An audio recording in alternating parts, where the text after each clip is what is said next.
Making sense of make. Mastering phrasal verbs in everyday conversations. Hello there, language enthusiasts. Today, we're diving into a key part of English grammar that can sometimes be tricky but is incredibly useful in everyday conversation. We're going to explore phrasal verbs, specifically those that involve the verb make. Phrasal verbs can often change their meaning based on the preposition that follows them. So, let's make the most of this video and get started. Phrasal verbs are a combination of words from different categories, namely a verb and a preposition or an adverb. For instance, make up, make out, make over are some examples where make is used in a phrasal verb. The beauty of phrasal verbs is that they take on an entirely new meaning when paired with different prepositions or adverbs. Understanding the context they are used in is the key to understanding their meaning. There are numerous phrasal verbs with make. Let's cover a few common ones. Make up. This can mean to invent a story or lie, or to reconcile after a disagreement. Example: they made up a story about a ghost. They made up after their fight. Make out.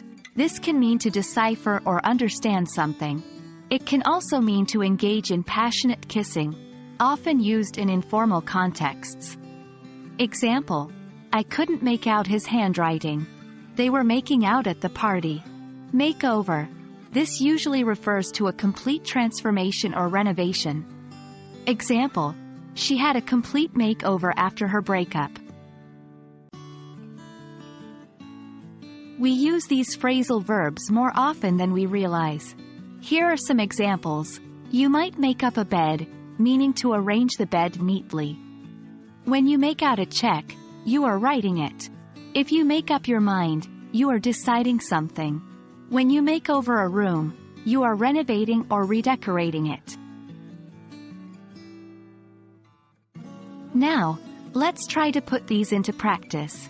Try to form sentences using these phrasal verbs in the comments below.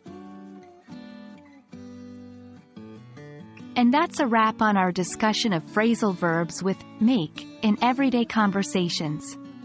Remember, the best way to learn and master these phrasal verbs is to use them frequently in your daily conversations. So, don't hesitate to practice what we've learned today. Keep talking, keep learning, and remember, language learning is a journey, not a destination. Till next time, happy learning!